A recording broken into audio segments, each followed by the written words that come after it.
কে আপনি? খারিসান, কার কাছে আসছেন? কথা বলতেছেন না, আপনার চোখ দুইটা কেমন যেন চেনা চেনা লাগতেছে। আপনি কে? আমার মেয়ে, আমার কলিজার টুকরো, আমার ঘরের লক্ষ্মী। সারপ্রাইজ! আই, তোমরা কে কোথায় আছো? দেখো কে চলে আসছে। এই দেখ কেন আইছে। কেমন আছিস ভাই? আমরা সবাই ভালো আছি। তাই এটা ধর।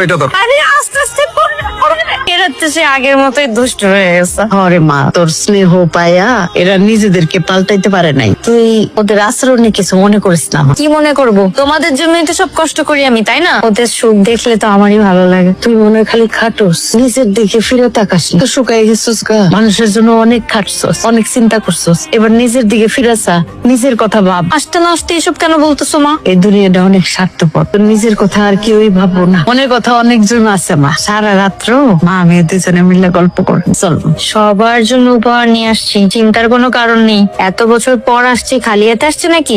এক এক করে সবাইকে দিয়ে দিব। আপু আমাদের কিছু দরকার নেই, আপনি আসছেন তাতেই আমরা খুশি। হ্যাঁ, আমাগো বোন আমাগো মাঝে ফিরাইছে, এর চাইতে খুশির খবর আর কি হইতে পারে? বোন, তোমার কোনো কিছু দোয়া লাগবে না, তুমি যে আমার গ্রুপের কাছে আইছো এতে আমরা অনেক খুশি। ঠিক আছে, এত কথা বলতে হবে না। সবার জন্য উপহার যা যা আনছি আমি সময় মতো এক এক করে সবাইকে পৌঁছাই দিব। হ্যাঁ, আরে তুই যার যার জন্য যা কিছু আনছস ওইগুলি দিয়া তাড়াতাড়ি ফ্রি ও মা। আমি খালি আমার মেয়ের সাথে কয়টা কথা বলতে চাই, এত বছরের জমানো কথা। আরে আমার মেয়েটা কত বছর পরে আয়সা নিজের বাড়িতে খাইতে বসছে, আমি একটা লোকমা খাওয়াই দিব। এই একটা জিনিস বিদেশের মাটিতে অনেক মিস করছি মা। আপু, কবে বিদেশ যাইবা? মানে কইতেছিলাম কয়দিনের ছুটিতে আসছো? কি বলো তুমি এগুলা? আপু তো আজকেই আসলো, আর এর মধ্যে যাওয়ার কথা বলতেছো।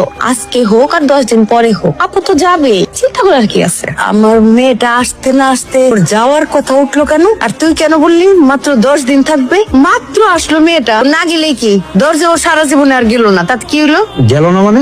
মা ঠিক কথা বলছে, আমি এবার একবারের জন্য চলে আসছি, আর যাবো না। বিদেশের মাটিতে আর মনটা টেকে না, মন সারাক্ষণই বাড়িতেই পড়ে থাকে। ওইখানে তো আপনজন বলতে কেউ নাই, রোগ ব্যাধি যাই হোক না কেন একারই সার্ভাইভ করা লাগে। চিন্তা করছি এবার দেশে আসছি, বিয়ে শাদী করবো, সংসার করবো, সারা জীবন দেশের মাটিতেই থেকে যাব। একদম ঠিক কথা চিন্তা করছিস মা, আর যাওয়ার দরকার নেই। মা, আমরাও চাই আপু থাকো, কিন্তু আপু যদি গ্রামে থাকে তাহলে একটা না একটা কিছু করতে হবে। কিন্তু আপু কি করবে বলেন? আপু কি বা করতে পারে? আল্লাহ আমারে যা দিছে, এত কিছু থাকতে আমার আবার নতুন করে কি করতে হবে? যা সেই দিয়ে তো সুন্দরভাবে চলতে পারবো। আমার মেয়ে এতটা বছর বিদেশ করে আসছে, মাথার ঘাম পায়ে ফেলা পরিশ্রম করছে, নিজের জানের কষ্ট দিয়া সবার জন্য ইনকাম করে পাঠাইছে। আমার মেয়ের এই দেশে এসেও পরিশ্রম করতে হইব কেন? আমার মেয়ের একলাই টাকা? আমার মেয়ে কি এতদিন তোমাদেরকে খাওয়াই নাই, করাই নাই? আম্মা, আপনার কথায়